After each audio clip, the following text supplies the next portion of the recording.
苏柔，我到死都想不到，异母同胞的亲妹妹会亲手把我推进这地狱。看看你这副鬼样子，当初若不是苏家拿你顶包，我压根不会娶你这个赔钱货。柔柔本来要嫁公社干部，全被你毁了，落到跟着我吃苦，真是晦气。我的好姐姐，要怪就怪你命不好，干部卡面安稳哪是你配得上的？河边那个没人敢沾的路野，穷的只剩一间漏土坊，一身吓人伤疤，克母，只有这种活该受罪的才配嫁过去。当初娘一说换婚，我当场就应下了，换你替我受苦，再合适不过。我日日挨饿挨打，累死累活做饭，省下来的粮票全补贴给家里，最后落得寒冬跳河的下场。苏柔，爹娘偏心你，我不计较，可你不该偷换婚事，推我入深渊。深渊，我如今嫁去干部家，顿顿白面馒头，每月还有津贴。反观你，替我嫁给烂赌鬼，日日被搓磨，这就是我们两个人的命。下辈子你也别想抢我的好日子。别跟死人废话了，天这么冷，再待下去冻着你。咱们赶紧回家吃肉，管他冻死在河里，就当没人看见。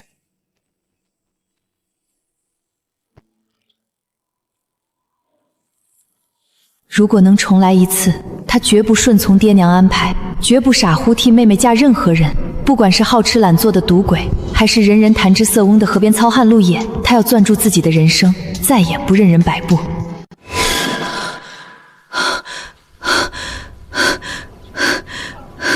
苏婉，你发什么呆？赶紧把这身嫁衣扯平整，别耽误吉时。娘，喊我做什么？磨磨蹭蹭的，路野那边没人都在河堤等着了，再不走，人可要反悔了。前世冰坑之中的绝望，数年受尽的委屈历历在目。前世爹娘原本安排苏柔嫁给公社年轻干部，前程安稳，可苏柔嫌相吃苦不愿嫁，全家合计一整晚，哄骗胁迫自己替嫁，把她塞给独居大河旁的路野。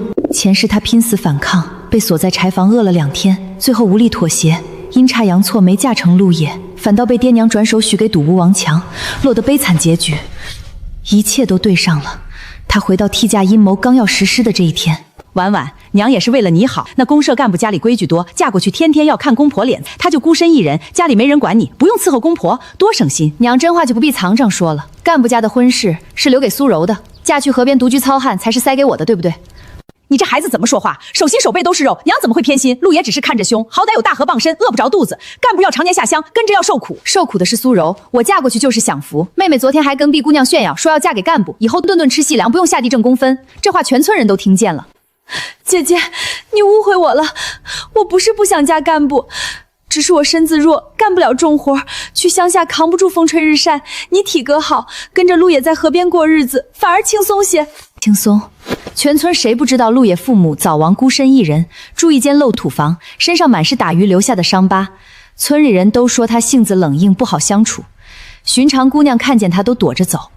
你倒是舍得把这种婚事推给我。婚姻大事，父母之命，由不得你挑三拣四。今天这门亲你必须嫁，要是敢闹脾气不配合，家里从今往后一口粗粮都不会给你，断绝你的口粮，看你怎么活下去。你娘说的没错，这事儿就这么定了。苏柔日后嫁干部能帮衬家里，你嫁陆爷安分过日子，也算给家里减轻负担。我不嫁。由不得你任性，没人还在河堤等着，全村不少闲人都凑过去看热闹。你现在反悔，咱们苏家要被全村戳脊梁骨。拿我的终身幸换苏家脸面，换苏柔的好日子，凭什么要我牺牲？想要体面，就让苏柔自己去嫁人家。干部的婚事我不抢，各自婚配，互不干涉。姐，我真的不行，我害怕陆野那个人，你就帮帮我这次好不好？以后我嫁得好了，肯定不会忘了你的恩情，时常给你送粮食布料。恩情？前世我就是信了你这句承诺，最后落得什么下场，我这辈子都忘不掉。苏柔，这次我不会再让步。他爹，别愣着了，直接把人拉去河堤，及时不能耽误，由不得他耍脾气。听说苏家大姑娘要嫁给河边那个陆野，那人看着确实吓人，可不是嘛？听说之前有姑娘上门相看，看见她一身疤，直接吓跑了。好好的干部亲事不给大姑娘，反倒给小女儿，想来是大姑娘性子倔，配不上体面人家。今天就算拼死反抗，爹娘也有无数办法逼她出嫁。她现在没有独立糊口的门路，一旦被锁在家中，断了粮食，根本撑不了几天，硬碰硬只会吃亏，不如先假意顺从，到了陆野那边再另做打算。你们别拉扯我了，我跟你们走就是。这才懂事，放心，以后娘不会亏待你。这话苏婉半个字都不信。等去到陆爷住处，他要尽早攥住属于自己的生路，远离吸血苏家。再也不任人宰割。有那点么嘛，有病啊！陆野啊，人我给你带来了，这位就是苏家大姑娘苏婉，往后就是你媳妇儿了。苏婉，这就是陆野，以后两口子好好过日子。看见没？那就是陆野。村里人都说他常年独自下河，身上沾过水里面的东西，性子阴冷。你今天要是敢不听话，往后把你丢进大河喂鱼都没人管。所有人都说他穷困凶狠，客气不详，可我总觉得这个人人嫌弃的河边糙汉，好像藏着旁人不知道的秘密。愣着干什么？赶紧过去跟陆野认认，媒人都等半天了，别耽误吉时。娘，你看陆野那鱼叉看着好吓人，还好不用我嫁给他。小声点，别让旁人听见。安分等着回村，下午我就带你去公社干部家认门。跟我来。晚晚好好过日子，家里有空再来看你。你们看陆野那冷冰冰的样子，以后苏婉怕是要受委屈喽。谁让她命不好，替妹妹嫁这么个孤家寡人，一间破储屋，啥家当都没有，往后吃饭都是难题。听说之前有姑娘来相串，看见她屋里连米面缸都没有，当场就哭着跑回村了。这苏婉怕是熬不过半个月。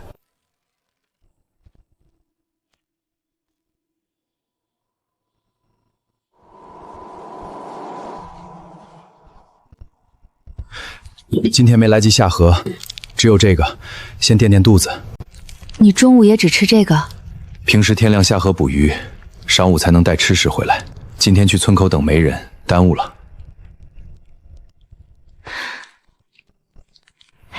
陆爷，新媳妇看着倒是白净，你可得好好待人家，别总冷着一张脸。姑娘，你可得当心。陆爷爹娘早年间下河出事走了，村里人都说他命硬克亲人，之前上门说亲的姑娘全都吓得退了婚事。你以后多留心，夜里别独自往河边去。婶子们，刚成亲第一天，还请少说些不吉利的话。往后我们夫妻怎么过日是不必劳烦各位挂心。行行，我不多嘴，就是好心提一句罢了。村里人都说你常年独来独往，很少跟旁人打交道。没必要。为什么不存些粮食，每日下河捕鱼，鱼换粮票，总不至于这般拮据？天色不早，你睡床上，我晚上在灶台边铺赶草凑合一宿。一个日日守着大河，常年捕鱼的人，怎会连饱腹的粮食都没有？若是真的一无是处，爹娘也不会被媒人说动，硬把他推过来。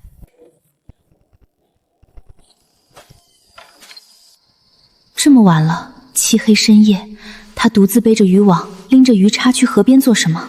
白天他分明说今日没来得及下河，此刻却深夜出门捕鱼。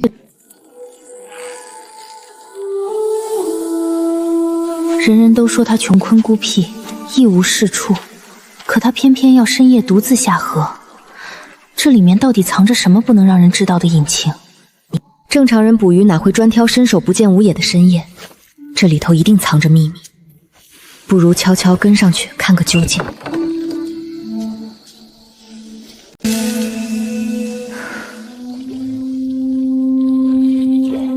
今晚会有鱼群走这道水湾，深浅更好，不会挂网。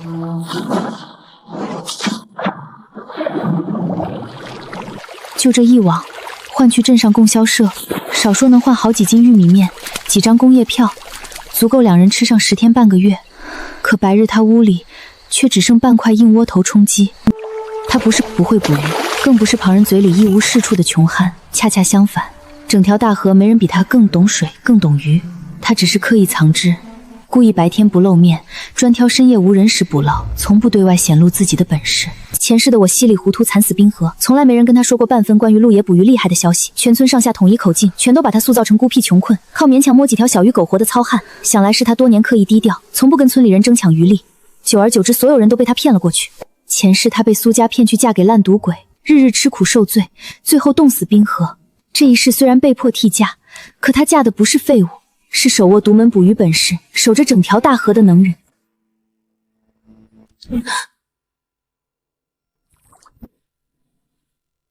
你想抢我的鱼，居然被当场抓包，真是丢死人了。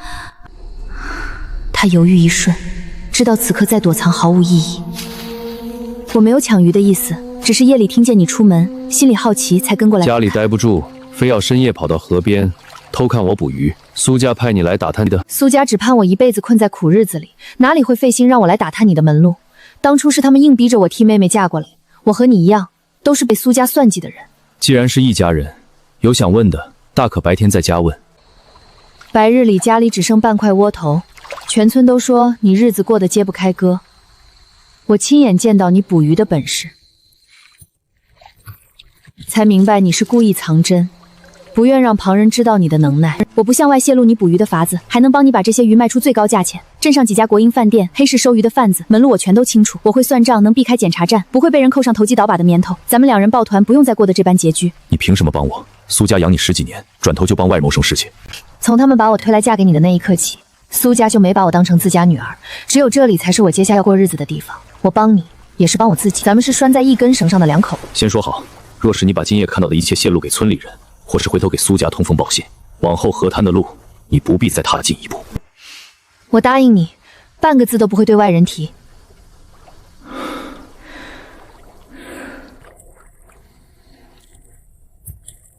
你先拎一筐回去，天亮再商量卖鱼的事。苏婉，你在哪儿？赶紧跟我回家，家里有事要你回来帮忙，顺带让陆野拿2条大鱼跟我们回村。我才刚和陆野达成口头约定，苏家就追上门来索要鱼货，这群吸血的人，怕是不会给我们半点安生日子过。你家人连夜追过来找事？是，他们从来不会让我安稳半分。一来是想喊我回去当免费苦力，二来是盯上了你夜里捕捞的大鱼，想白拿好处。在苏家眼里，他就是个换鱼、换钱、换资源的工具人，半点骨肉情分都无。陆野，我不骗你，他们就是奔着你的鱼来的。一旦让他们看见这2筐鱼货，必然死缠烂打，天天上门索要，拿亲情绑架我们。往后你深夜捕鱼的秘密，迟早会被他们扒得一干二净。你想怎么做？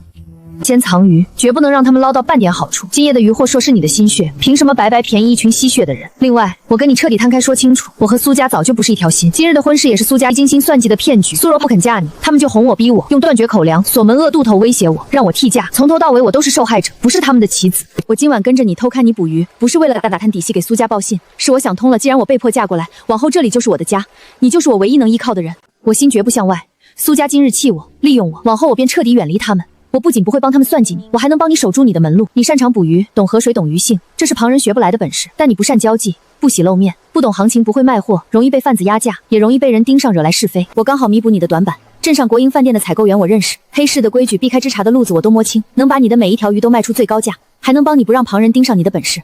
陆野，我们搭伙过日子，你捕鱼我卖鱼，互不猜忌，互不背叛，收益平分，抱团站稳脚跟，行不行？行，往后你信我，我护你，但若是背叛，绝不姑息。绝不背叛。我先藏鱼，你回去应付，不露不怂，不给半点甜头。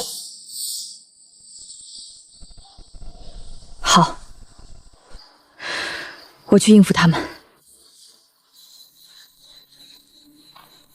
苏婉，大半夜不在屋里待着，跑出去瞎晃晃什么？我喊你半天都不应，你眼里还有没有家里的长辈了？姐，夜里河边风大又危险，你怎么乱跑呀？我们担心你，特意过来看看你。行了，不跟你扯这些没用的。你今日刚嫁过来，陆爷肯定捕了新鱼，你去跟他说，拿2条最大的鲤鱼，2条鲫鱼，我跟你妹带回去尝尝鲜。还有，你既然嫁了人成了家，往后每个月都要按时给家里上交补贴，家里养你一场不容易，你现在成家独立了，理所应当帮扶家里，帮衬你妹妹。是啊，姐，我马上要去干部家相看定亲了，家里开销大，处处都要用钱用票，你多体谅体谅家里，等我以后日子好过了，肯定加倍报答你。我刚嫁过来第1天，家里一无所有，别说大鱼，连饱腹的粗粮都没有。他今日没下河捕鱼，哪里有鱼给你们拿？你少跟我装糊涂！陆爷常年守着大河，怎么可能空手？我看你就是故意藏私，不想帮家里。苏婉，你怎么这么不孝？孝？当初你们逼着我替嫁，把我推来这人人嫌弃的破屋，断我后路，逼我认命的时候，怎么没想过孝字？苏柔嫁干部享清福，我嫁河边吃苦受罪，凭什么我吃苦还要补贴家里，她享福坐享其成？姐，你怎么这么说话？我从来没有看不起你，也没有不想吃苦，只是我身子弱，实在扛不住乡下的苦日子。不用跟我装可怜，路是你们自己选的，苦是我被迫替你们受的。从今往后，我的日子我自己过，我没钱、没粮、没鱼，补贴没有，好处也没有。好，你不给是吧？我自己去找陆野要。我就不信他刚娶媳妇儿，还敢不给丈母娘面子。今天这鱼我必须带走。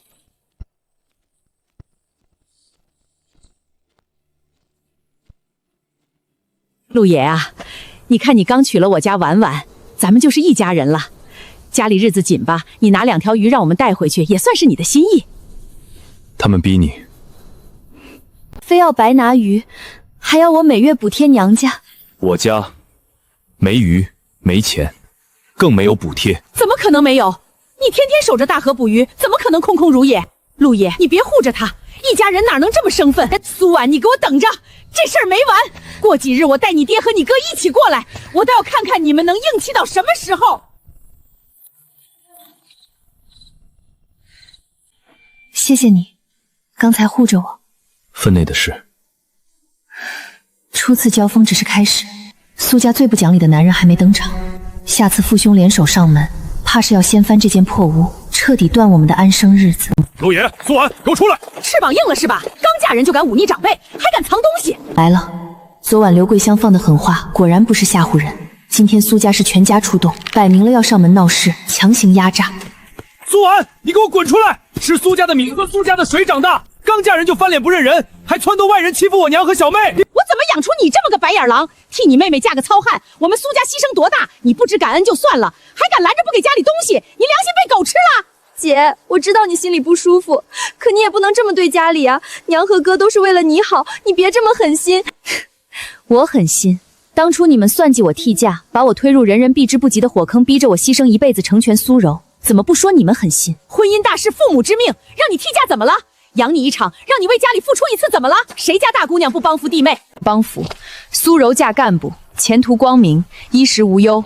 我嫁穷酸破屋，吃苦受罪，好事全是她的，苦瓤受全是我的。这就是你们走里的帮扶。放肆！长辈做事轮得到你智慧？今日不跟你扯婚事旧账，你嫁人得了好处就该补贴家里。赶紧让陆野拿5条大鱼，再拿10块钱出来，这事儿就算翻篇。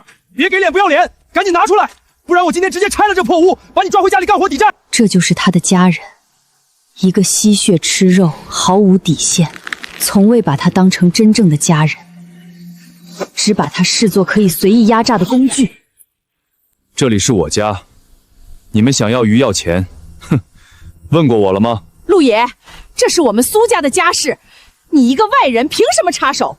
苏婉是我女儿，她的东西就该孝敬家里。你这是在找死！我苏家的人轮得到你护？我今天非要好好教训你这个野汉子！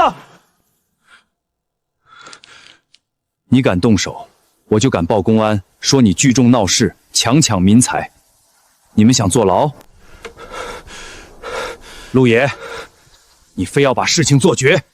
我们是苏婉的娘家，不是外人。昨日你们逼她替嫁，今日你们上门强抢。从你们逼她换婚、弃她牺牲的那一刻起，你们就不配当她的娘家。再来闹事，我直接找大队书记、找公安，当众揭穿你们换婚骗亲、上门勒索的丑事儿，让全村、全公社都看看你们苏家的嘴脸。好，陆爷、苏婉，你们够狠！我们记住今天的事儿，以后迟早后悔。我倒要看看你们没我家的帮衬，在村里怎么立足。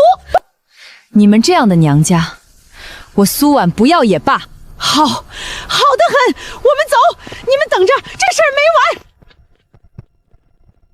完。原来真是苏家不对，硬生生逼女儿替嫁，还好意思上门抢东西。以前都误会陆野了，看着冷硬，实则最护媳妇儿。苏婉也是可怜，摊上这么偏心的爹娘妹妹，还好现在有人护着了。谢谢你，又护着我一次。分内事有我在，没人能再欺负你。明面的闹事被挡回去了，但是苏柔临走前的阴狠眼神，她绝对不会甘心。接下来怕是要在背地里偷偷给我们使绊子。别多想，有我守着家，谁也闯不进来。先做饭，空腹伤身。好。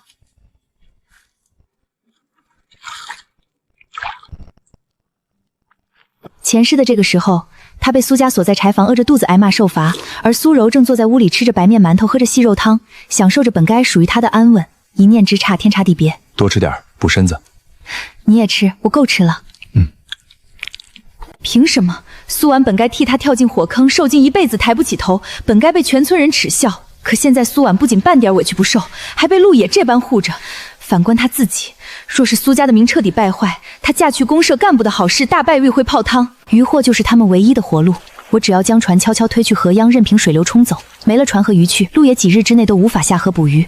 到时候两人断了池，日子过不下去，不用苏家上门逼迫，他们自己就会低头求饶，甚至会被穷日子逼得翻脸争执。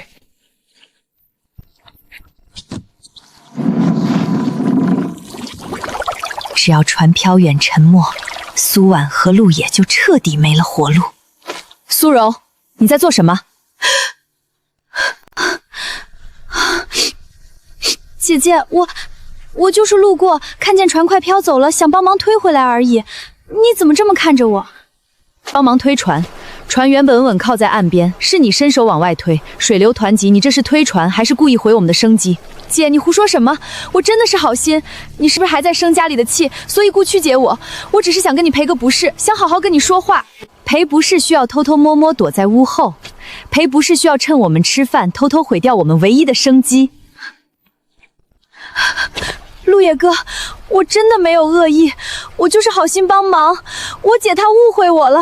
我的船不用你碰，再敢偷偷摸摸来我院子附近作祟，我今日便不只是口头警告。我知道了，我再也不来了。别怕，往后我日日看好渔具船只，任何人都近不得身，没人能再暗害我们。今日天气好，水势平稳，我下河一趟，多捞些渔获，攒些积蓄。你小心些，注意安全，不用太拼命。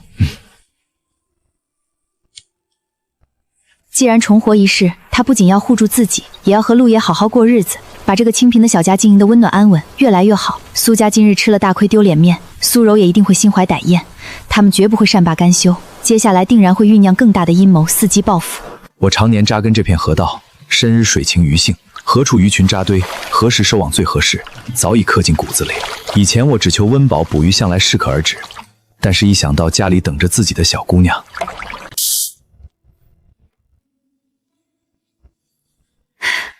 回来了。今天收成好，攒一批大的，明日去镇上供销社换钱换粮。太好了，换些细粮，再添点布料，往后日子只会越来越稳。都给你换。我的乖乖，这么多大鱼！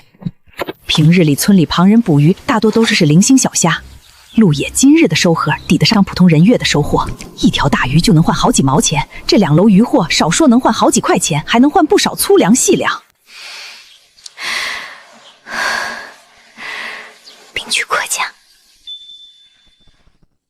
还是我闺女脑子灵光。我去镇上换东西，你在家乖乖待着，锁好院门，谁来都别开。好，我知道，你放心去，路上小心，早点回来。人快到了，大壮，待会儿看准机会直接拦人，报大队，绝不能让他进镇。放心，今天铁定让这小子尝尝我的厉害。私自售卖渔获，县下公社明令禁止个人私下倒卖，轻则没收物资罚款，重则批斗扣全年工分。陆野挑着大鱼去镇上售卖，抓住就是铁证如山，渔获没了还要背击倒把的罪名。苏婉没了依靠，只能乖乖回苏家任由拿捏。过来了，动手！站住，不许走！陆野，你好大的胆子，竟敢私自捕捞渔获，偷偷贩卖！你这是投机倒把，违反公社规矩！我今天就要替大队、替公社好好管管你！陆野，公社早有明文规定，河里的渔获归集体所有，禁止私人私自售卖牟利。你无视规矩，私自囤鱼贩卖，简直胆大妄为！大壮，立刻去喊大队书记和村干干过来。好嘞，爹。陆野哥，不是我们不近人情，实在是规矩摆在这儿，你赶紧认错，把渔获上交，说不定书记来了能从轻发落，不然你真的要被抓去批斗的。我的天，投机倒马，这罪名可不小啊！难怪陆野攒这么多，原来是想偷偷去镇上卖钱，这可是犯忌讳的事儿。苏家这回是占理了，公社规矩可不能随便破啊！谁说我要私自售卖？昨日我已提前报备大队书记，近期家中无存粮，无工分，生活困难。这批渔获是按照大队规矩统一上交镇上工商社，抵扣拖欠口粮兑换救济粮，全程合规合法，记录在册，并非私自售卖。公社规矩，特困户可凭大队证明渔获统一上交抵扣口粮。你们身为村民者不知情，还是说你们明知规矩却故意搂规子，素意拦路栽赃，蓄意构陷他人，妄图败坏我和我媳妇的名声？原来是报备过的，那就是合规的。我的天，那就是苏家故意找茬恶意栽赃了，太歹毒了吧！明明是自己想害人，还装的大义凛然，差点就误会陆野了。怎么会这样？陆爷怎么会提前报备大队？怎么回事？一大早聚众拦路闹事儿。陆同志家中困难，主动上交渔获抵口粮，手续齐全，是我亲自批准的。你们苏家不分青青皂白，蓄意栽赃造谣生事，简直无法无天。既然民生规矩搞不倒他们，那就换一条绝路。我一定要让陆野和苏婉彻底无所有有。你手续齐全，安心去镇上兑换物资即可。此事我会记在大队账上，往后苏家再敢寻衅，直接上报处理。好，多谢书记。气死我了，真是气死我了！陆野这杀千刀的运气怎么这么好，竟然提前报备了大队，白白让他捡了便宜，害得我们一家人当众丢人。娘，都怪苏婉那个白眼狼，跟着陆野学坏了，心思越来越深，次次都让我们落空。爹娘哥，你们别气了，这次是我们失算，低估了陆野的心思，可我们没能扳倒他们，往后日子只会更难。陆野捕鱼手艺越来越好，往后家底越来越厚，姐姐彻底站稳脚跟，就更不会认我们这个娘家了。那能怎么办？硬闹闹不过，栽赃也栽赃不成，还能眼睁睁看着他们风光？规矩名声弄不倒他们，那我们就断了他们的根。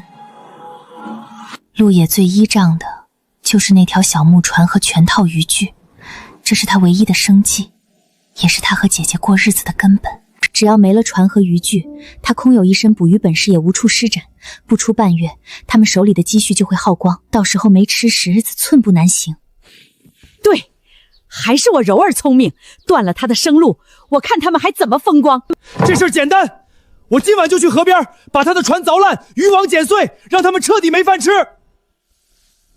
手脚干净点儿，夜里没人看见，做完立刻回来，不许留下半点痕迹，别让人抓到把柄。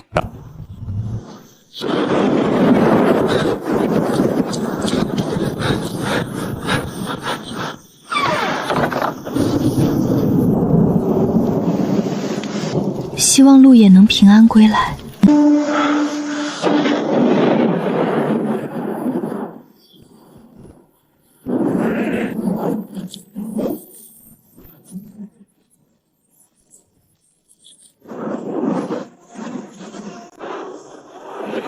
我看你们以后还怎么捕鱼，还怎么跟我们苏家作对！哈哈哈哈哈哈！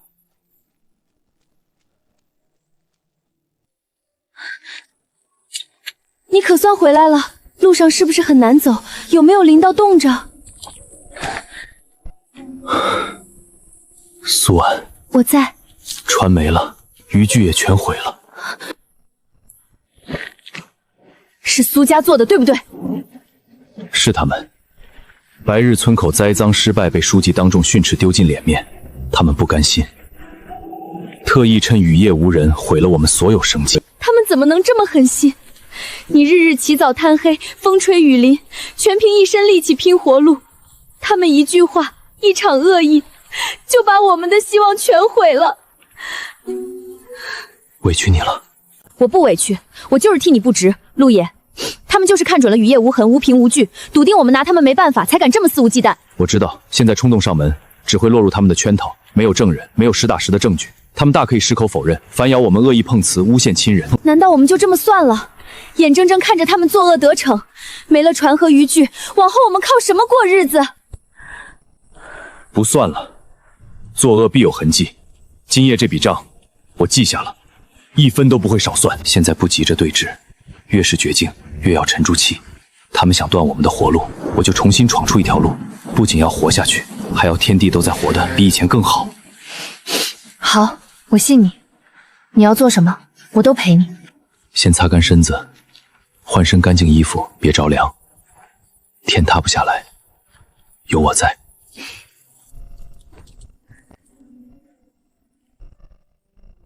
今晚苏大壮动手的可能性最大，他性子冲动鲁莽，做事粗枝大叶，绝对不可能做到毫无破绽。你说的没错，雨夜泥泞，河边湿滑，他连夜作案，必定会留下脚印痕迹。明日一早，我们去河岸仔细排查，一定能找到证据。找到证据之后呢？拿到实证，直接上报。这是报复害人，已经超出邻里矛盾。按公社规矩，轻则扣光全年工分，重则全村通报批评。好，明天一早我们就去取证。这一次，一定要让他们为自己的恶毒付出代价。痛快，真是太痛快了！没了传和余裕，我看陆野那小子还怎么神气！娘，你放心，我做得干干净净，雨夜雷雨遮得严实，半点痕迹都没留。他们就算怀疑是我们，也拿不出半点证据。这下我看苏婉还怎么硬气？断了生计，熬不过半个月，他们必然撑不下去，到时候只能乖乖上门求我们。光断了生计还不够，万一陆野还有别的法子谋生呢？我们要做，就彻底让他们翻不了身。柔儿，你还有什么好法子？明天全村都会知道陆野渔具被毁，没了生计。到时候我们再添一把火，散播谣言，就说他是得罪河神，触了水煞，才遭了报应。乡下最信这些鬼神之说，一旦流言传开，人人都会忌讳他，远离他，没人敢帮他，没人敢用他。到时候他不仅没钱没粮，还要被全村排挤唾弃，彻底在村里抬不起头。还是我柔儿聪明，这法子太绝了！就这么办，我看他们往后还怎么过日子。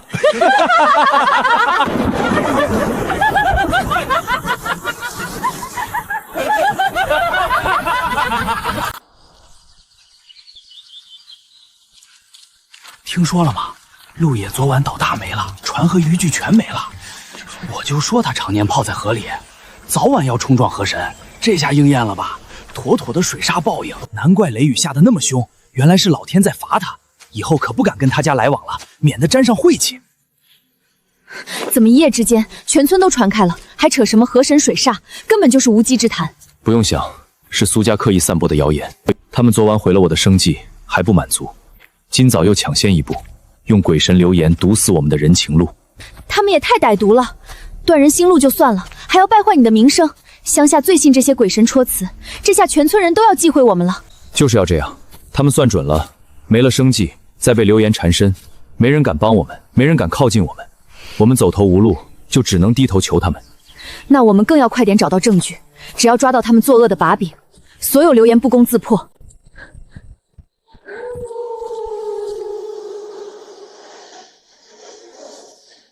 怎么会这样？明明昨晚雷雨再大，也不可能彻底冲干净所有痕迹，更何况人为踩踏的印记，根本冲不掉。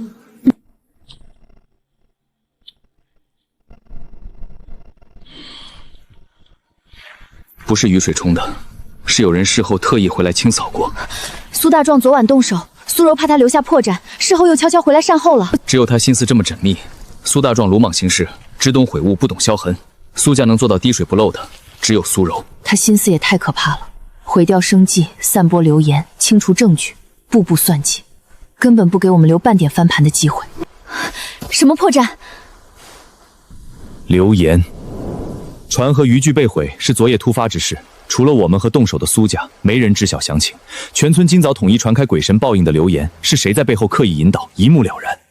可流言终究是流言，只能证明他们嘴碎造谣，定不了他们毁人生计的罪。定不了重罪，却能锁定嫌疑人。全村这么多人，偏偏只有苏家第一时间散播谣言抹黑我们，这就是最大的疑点。只要我们顺着流言溯源，就能抓到他们的马脚。看吧，两人果然在这儿，怕是接受不了遭报应的事儿呢。运气这么差，难怪原来是冲撞河神了，以后可得离远点儿。天灾人祸各有因果，我陆野行事端正，从未冲撞任何人、任何规矩。所谓水煞报应，纯属无稽之谈。谁刻意造谣生事，迟早自吃恶果。现在证据全无，流言缠身，我们接下来该怎么办？换路子。没了船和渔具，捕鱼这条路暂时走不通，那我们就不走寻常路，靠山吃山，靠水吃水。这条大河不只有鱼，还有别的生计。你是说摸河蚌、挖螺丝、捡河虾？不用大船，不用渔网，徒手就能做。虽然辛苦，利润薄，但能糊口。能破了他们想逼死咱们的局。他们想断我们生路，我们就偏要在绝境里硬生生开出一条活路。好，我陪你，哪怕辛苦一点，我们也能好好过日子，绝不让苏家得逞。还是我柔儿厉害，现在全村都忌讳陆野，我看他们还怎么硬气。娘，你就等着看吧，没证据，没人帮，没活路，不出3天，苏婉铁定哭着上门求饶。爹娘哥，你们别掉以轻心，陆野韧性极强，未必会轻易认输。认输不认输又怎样？没了生计，坏了名声，他再能干也没用。柔儿，你就是太谨慎了。这般绝境之下，两人非但没有慌乱崩溃，反而冷静取正，稳步谋划，绝非等闲之辈。若是不能彻底斩草除根，后患无穷。脚下慢点，别踩滑了，水草多的地方容易绊脚。我晓得，你不用总盯着我，专心找就行，我没那么娇气。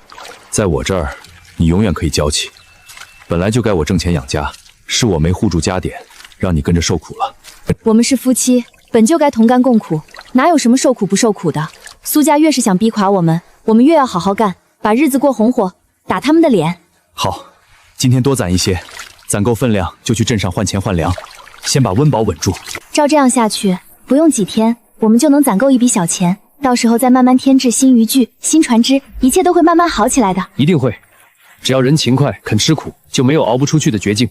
苏家想断我生路，终究是痴心妄想。苏柔，你怎么来了？有事儿吗？说，我有件事纠结了好久，不知道该不该说，可我实在怕村里出事，只能冒昧过来提醒一声。你尽管说，都是村里的事儿，没什么不能讲的。昨晚雷雨大水，山里田里的脏水、废水全都冲进河里了，浅滩的水早不干净了。我刚才看见我姐和陆野哥在滩捡河蚌螺丝，那些东西沾了脏水，根本不能吃。我是怕他们不知情，捡了脏河先去镇上售卖，万一吃出问题或者流入市面害了外人，那咱们整个大队都要跟着担责任受牵连啊。你说的是真的？河水真被污染了？千真万确，不止如此，村里老人都说昨夜雷水巨煞，浅滩河鲜都沾了晦气，是绝对不能碰的忌讳之物。我也是好心提醒，不想看着我姐和陆野哥闯祸，更不想连累全村人。不行，这事儿不能马虎，万一真出了事，谁都担待不起。我现在就去河滩，禁止他们再捡尸售卖。他要的从来不是好心提醒，而是彻底封死陆野和苏婉最后一条生路。停下！你们两个赶紧停下手里的活。叔，怎么了？我们就在浅滩捡点河蚌螺丝，没碍着村里的事儿吧？还没碍事，现在全村都传开了。昨夜山洪脏水入河，浅滩水质污染，水里的河鲜都不干净。你们捡这些东西是想害人，还是想害自己？叔，这是谣言。雨后河水流动清澈，根本没有什么脏污污染。您可以亲自查验水质。是谁反映的不重要，重要的是风险摆在这儿。我身为村干部，必须对全村负责。从现在开始，这片浅滩你们不准再来，这些河鲜全部就地掩埋，不准自留，不准售卖。叔，这是我们辛辛苦苦捡了一上午的收成，也是我们唯一的活路，您不能不分青红皂白就全部毁掉卖。动手，全部埋掉，杜绝后患。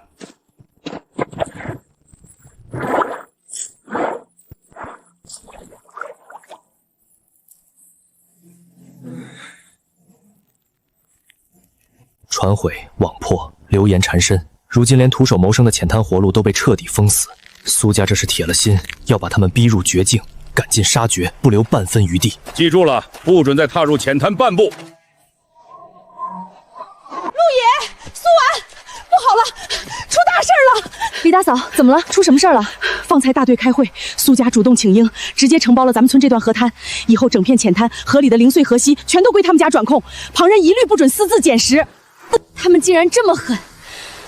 不光毁了我们的船和渔具，封死我们的活路，现在还要直接霸占整片河滩，断了全村人的生机。可不是吗？苏家嘴皮子太会说，在书记面前拍着胸脯保证会给大队剩交分红补贴公分，还说能统一管理河滩，避免脏水毒货流出害人。书记被他们说动，当场就签字同意了。从今往后，这河滩就是苏家的私产，谁去捡河蚌熟食，都算违规抢占集体资源。从散播水煞流言，污蔑河鲜有毒，到借大队之手毁掉他们的收成，封禁浅滩，最后趁机承包河滩，独占资源，步步为营，环环相扣，根本没给他们留下喘息的机会。真是好算计，先把河水抹脏，把浅滩封禁，让所有人不敢碰，不能碰，再趁机接手霸占，轻轻松松抢走整条河滩的生路。他们不是只想逼垮我们，是想踩着我们的绝境，给自己谋利发财。你们俩也别太犟了，眼下真的没办法了。苏家现在占着理，握着权，咱们普通人根本斗不过。实在不行，就低头认个错，去苏家缓和一下关系吧。我们没做错任何事，凭什么要认错？大嫂，谢谢您好心劝我们，但这错我们不能认，也绝不会认。我们夫妻二人清清白白谋生，从未害人犯错。苏家靠阴私算计抢来的东西，终究守不住。可眼下你们日子怎么过？没船，没网，没河滩，家里一点存粮都快空了，总不能坐以待毙，饿肚子啊！陆爷，我们现在是真的被逼到绝路了。苏家占了河滩，堵死了我们所有退路。所以，我们不能再跟着别人的规矩走了。什么意思？苏家抢了浅滩，以为拿捏了所有生路，可他们眼界太短，只看得见岸边的河蚌螺丝，却看不懂真正的大河。你是说深水区域？对，大队承包的是岸边浅滩，管控的是村民徒手捡拾的零散河鲜。可大河深处的深水区域，从来没有任何人管控，没有任何规矩限制。苏家只会盯着浅滩蝇头小利，却不知道真正的大鱼好货全都藏在深水激流里。我懂了，他们封死了浅滩小路，反倒逼得我们走上没人敢走的深水大路。可我们现在没有船，没有渔具，深水凶险无比，仅凭人力根本没法靠近，更别说捕鱼谋生了。没船就造船，没网就结网。造船、木料、工具我们一样都没有，怎么造？村里废弃的老渡口停着一艘烂底旧船，荒废2年没人管，早就被人遗忘了。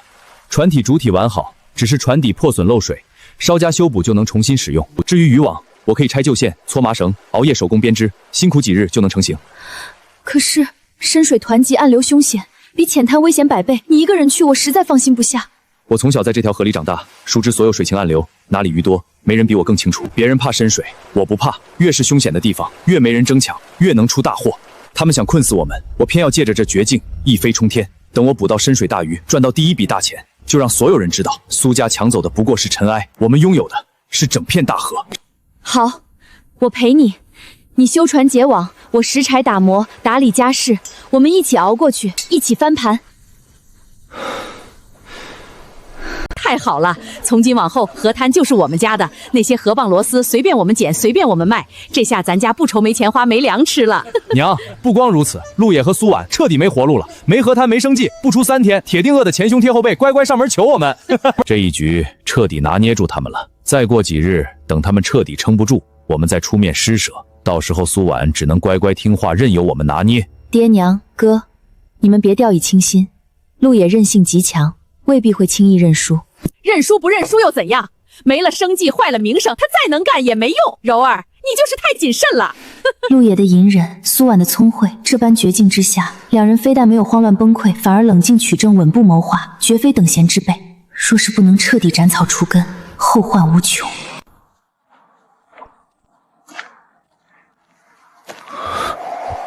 旧船荒废2年，无人盘算，连自己都快忘了这处退路。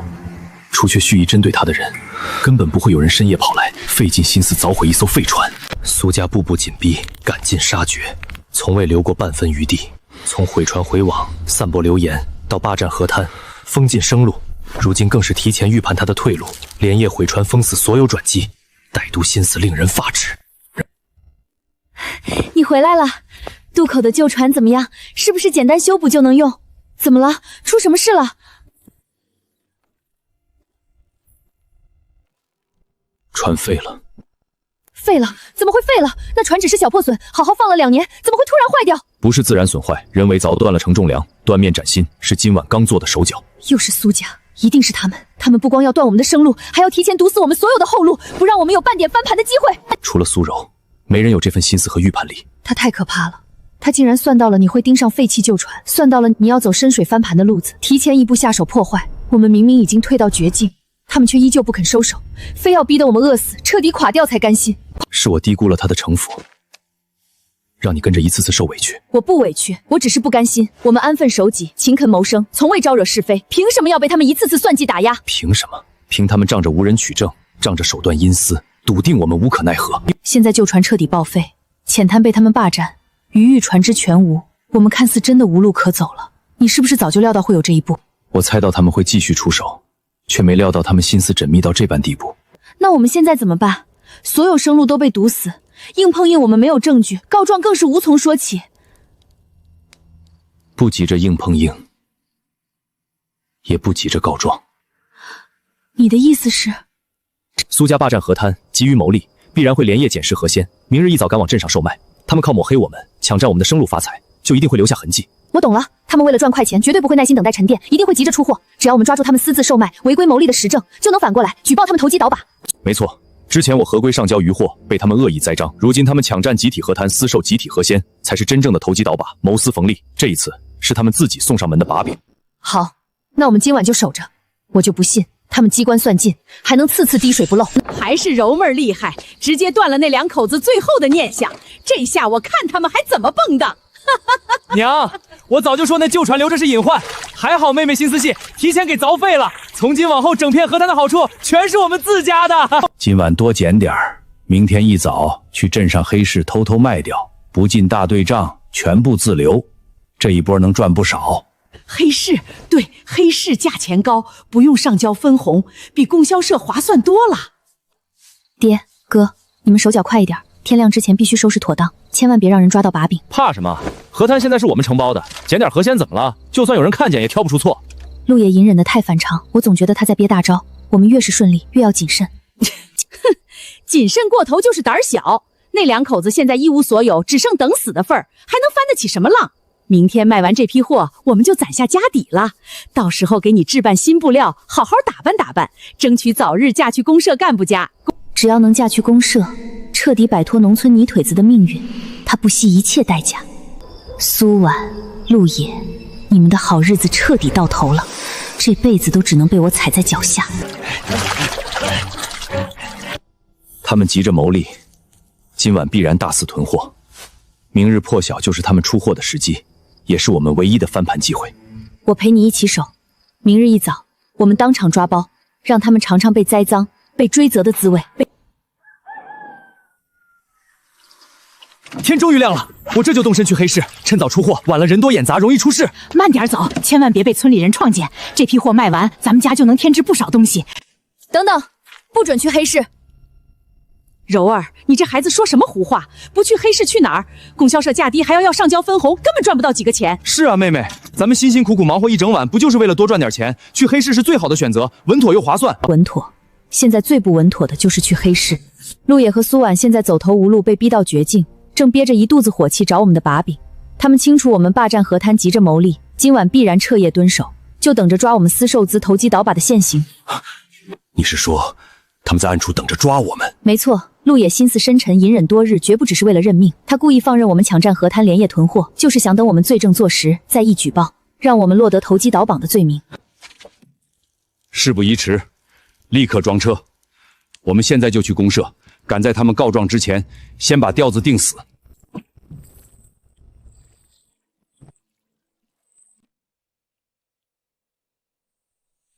天彻底亮了，他们差不多该动身去黑市出货了。只要他们一出村，我们立刻跟上，当场抓包。别急，再等等，等他们彻底动身，人赃并获，证据才无可辩驳。他们机关算尽，赶尽杀绝，今天总算要栽在自己的贪婪上。这一局，我们稳赢。不对，他们走的不是黑市小路，是去公社的大路。苏婉，出事了，他们临时改了路线。怎么会改路线？他们连夜囤货，明明就是为了黑市牟利，不可能无缘无故放弃高价。是苏柔，是他预判了我们的布局，提前改了对策。我懂了，他根本不是要出货牟利，他是要主动上交公社，抢占大义名分。他们要先一步洗白罪证，反过来诬告我们恶意诬告，怀恨报复。预判精准，反制够狠。我们等着抓他们的把柄，他们却提前布好了死局，就等着我们主动撞上去。现在怎么办？他们先一步到公社告状，先入为主，干部一定会先相信他们。我们现在再去举报，就真的成了恶意寻衅诬告村民，来不及了。他们先入为主，到了公社又是送礼又是卖惨，我们再赶过去，百口莫辩，只会坐实诬告的罪名。谁说我们要去告状？不告状，可他们站进里面，再不反击，我们就彻底没机会了。以后在村里再也抬不起头了。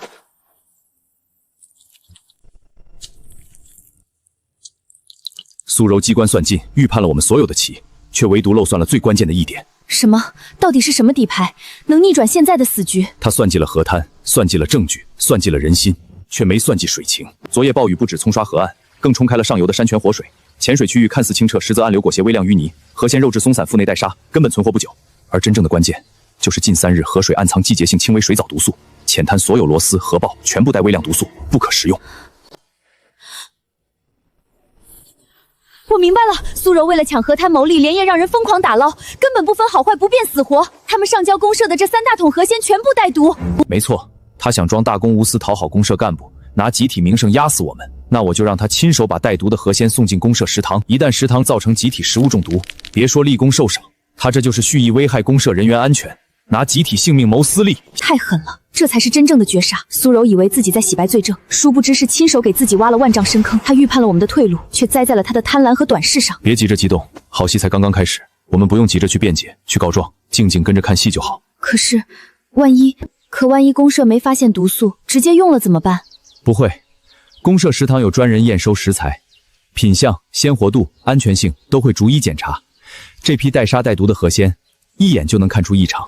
更何况，我手里这只活体河虾，就是最直接、最有力的证据，能当场佐证河鲜全部带毒的事实。好，那我们就去公社，亲眼看着他们从云端坠落泥土。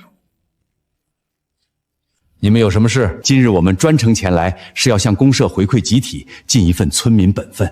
哦，昨夜雨后河鲜繁盛，我们全家连夜打捞整理，将全部收成无偿上交公社食堂，支援集体伙食。我们不求回报，只希望能为公社尽一份微薄之力，也算不负集体对我们的信任。是啊，干部，满满3桶鲜活河鲜，干净肥美，全是我们一夜辛苦整理出来的，专门献给公社。现在主动无偿上交物资的村民可不多了，苏家觉悟很高啊，懂得回馈集体，无私奉献，值得全村学习。只是干部同志，我们这次上交物资也是迫于无奈。此话怎讲？村里陆野、苏婉夫妇因河滩承包断了他们的私谋生计，一直怀恨在意。他们连日四处散播谣言，恶意揣测我们投机倒把，甚至扬言要诬告公社干部处事不公。我们不愿与亲人计较，只想踏实做事，回馈集体。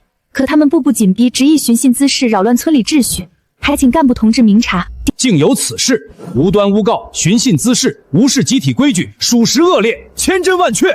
那2口子心眼极小，自己不想勤恳谋生，见不得别人为集体做事，整日恶意挑事。是吗？我们何时诬告恼事，何时恶意挑事了？姐姐，陆野哥，你们怎么来了？我们自知你们心生不满，一直不愿与你们争执，可你们也不该到处造谣诬告，扰乱集体秩序啊！妹妹说话可要讲凭有据，我们何时造谣，何时诬告？你空口白牙污蔑我们，就不算寻衅滋事，扰乱秩序吗？事到如今，你们还敢狡辩？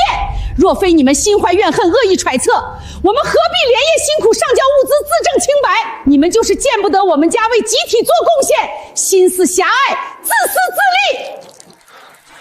自利。自证清白，你们连夜打捞，无偿上交，看似大公无私，实则是想把这批带毒河鲜送进公社食堂。陆野哥，你怎么能如此血口喷人？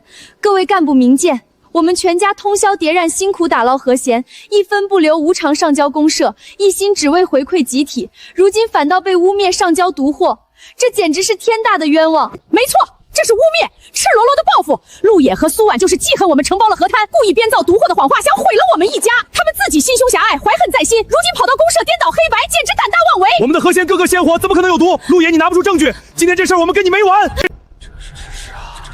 陆野，饭可以乱吃，话不能乱讲，危害集体食品安全是重罪。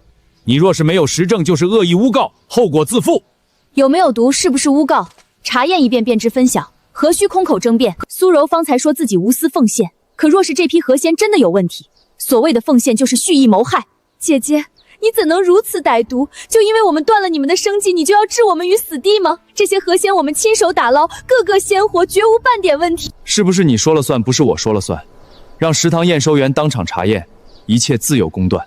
来人，立刻让食堂验收员现场核验这批河鲜，仔细检查品相与新鲜度。报告干部，这批河鲜确实存在严重问题。不可能，绝对不能！我们亲手捞的，怎么会有问题？你是不是看错了？苏家，你们口口声声说无偿奉献回馈集体，结果送来一堆变质带毒的食材，你们安的什么心？不是的，干部，我们真的不知情，我们连夜打捞太过匆忙，没来得及仔细筛选，绝非有意为之。不知情？你承包河滩数日，日看守的达理，比谁都清楚近期浅滩水情异常，河鲜带毒，明知有风险，依旧连夜大肆捕捞上交，这是不知情？你们哪里是无心之失？你们是打着无私奉献的名头，想用一堆废毒河鲜博取功劳，洗白自己，甚至提前诬告我们寻衅滋事，功劳名利你们想占，风险责任你们想推，天底下有这么便宜的事儿？就算河鲜变质，也只是我们粗心大意，怎么能说我们蓄意害人？太牵强了。粗心大意？你们为了牟利，连夜疯狂打捞浅滩带毒河鲜，先是想私收黑市赚黑心钱，私诱不成转会上交公社，枪图洗白构陷他人，这是粗心，是无心之失。这是昨夜从你们货桶中掉落的活体河虾，同样携带微量水藻毒素，我可以当场速检作证，整片浅滩河鲜尽数带毒，人人皆知的水情隐患，唯独你们视而不见，借机牟利，铤而走险。到底是谁在寻衅滋事，谁在恶意报复？一目了然。打着奉献集体的幌子谋私利，险些酿成集体食物中毒的大祸，胆子也太大了，还倒打一耙诬告无辜村民，心思也太歹毒阴暗了。这种人品性极差，根本没有资格承包集体资源。对。苏家蓄意上交问题食材，诬告滋事，欺瞒公社，即刻收回你们的河滩承包权，扣除全年工分，通报全村批评检讨。完了，全完了！处罚我们，凭什么？我们只是无心疏漏，可陆野和苏婉才是真正藏着大秘密、欺瞒全村、欺骗公社的罪人。柔儿，你胡说什么？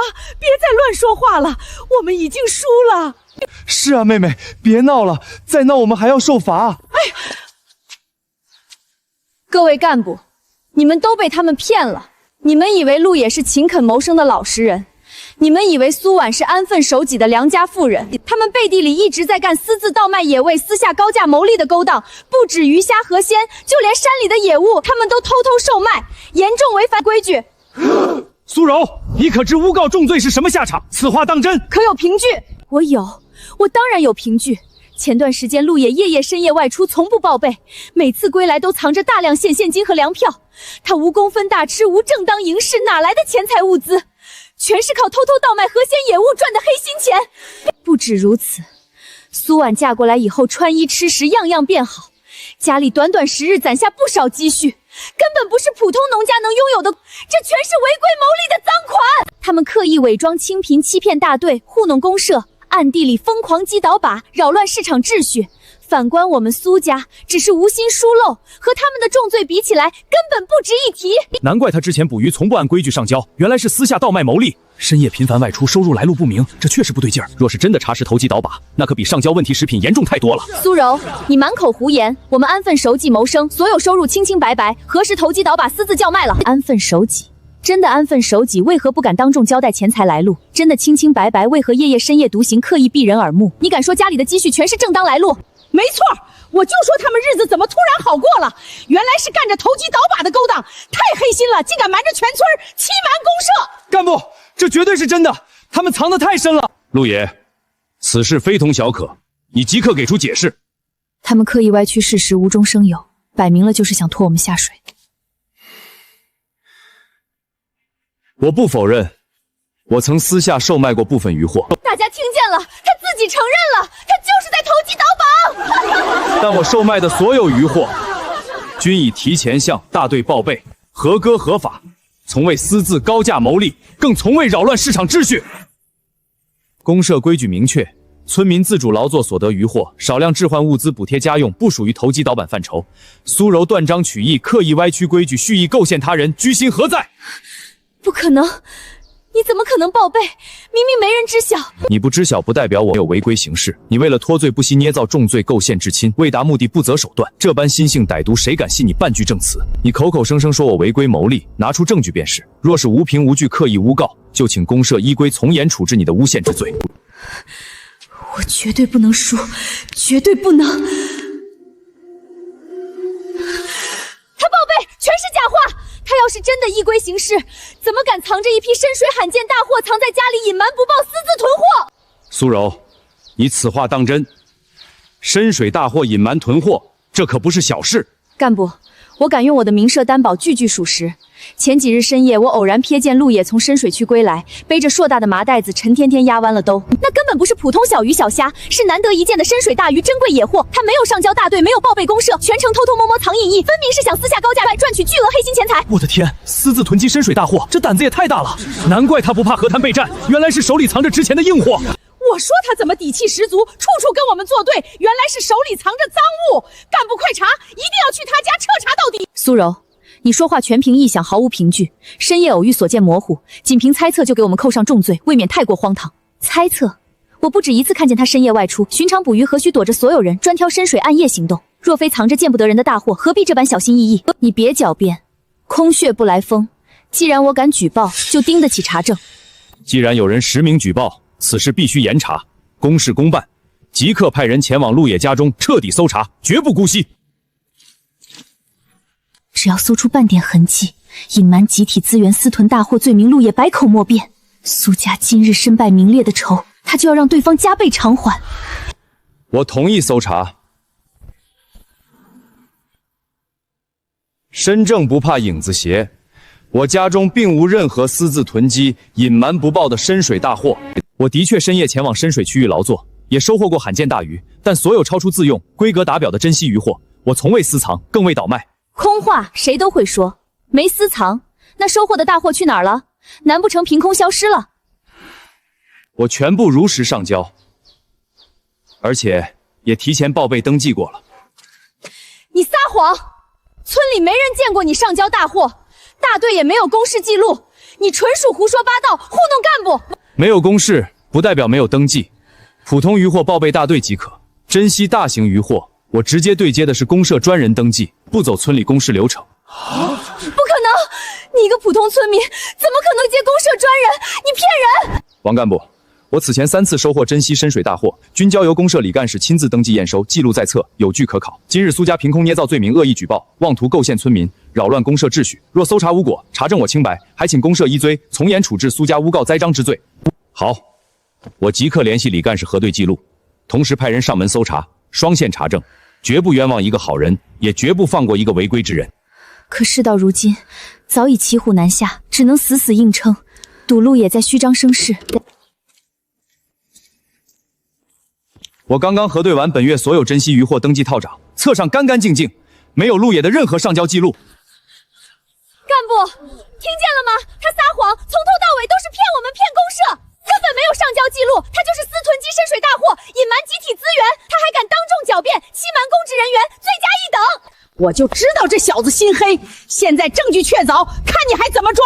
赶紧抓起来，严查到底，把他家里的赃物全部搜出来，让他坐牢反省。谎话连篇，恶意蒙骗公社，这种人留在村里就是祸害。没记录还敢当众谎称上交，胆子太大了。看来举报句句属实，是我们些先前被他蒙蔽了。隐瞒集体资产，企图蒙混过关，这情节太恶劣了。陆野，事到如今，你还有什么话好说？无凭无据，空口白话，当众欺骗公社，隐瞒不报，你可知罪？我信你。李干事，你确定核对的是全部登记跳涨，无一遗漏？我经手登记所有珍稀渔货，日日清点，怎么可能出错？没有就是没有。事到如今还敢质疑干部？陆野，你真是不见棺材不落泪，没有记录就是你私吞集体资源，铁证如山。铁证？你仅凭一本公示台账就敢定我的罪，未免太过草率。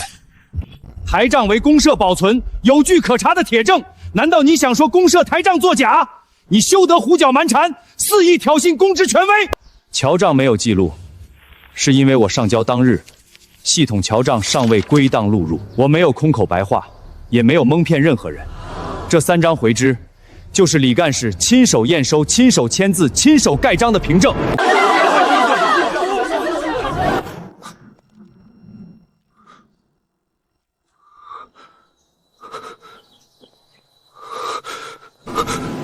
不可能，绝对不可能！你怎么会有回针？不可能！你只知公社有公事太长，却不知珍惜物资上交会单独开具回执凭证。你自以为摸清所有规矩，实则一知半解，仅凭片面认知就肆意诬告，构陷他人。字迹属实，印章属实，日期属实，这确实是公社正规接收回执，真实有效。抱歉，是我工作疏忽。近期调整归档之后，这3笔记录我尚未录入系统，只存了底单，才造成这场误会，是我的失职。原来是归档滞后，不是人家隐瞒不报，难怪他底气这么足，手里早就握着实事的凭证。冤枉好人了，这苏家真是歹毒至极，凭空捏造重罪，蓄意构陷。苏柔，你刚刚口口声声笃定我们私吞集体资源，投机倒把，扬言要严查严办，如今证据确凿，我们清清白白依规守法，倒是你们一而再再而三恶意诬告，颠倒黑白，妄图构陷良善，该当何罪？所有算计，所有底牌，所有翻盘的希望，尽数破碎。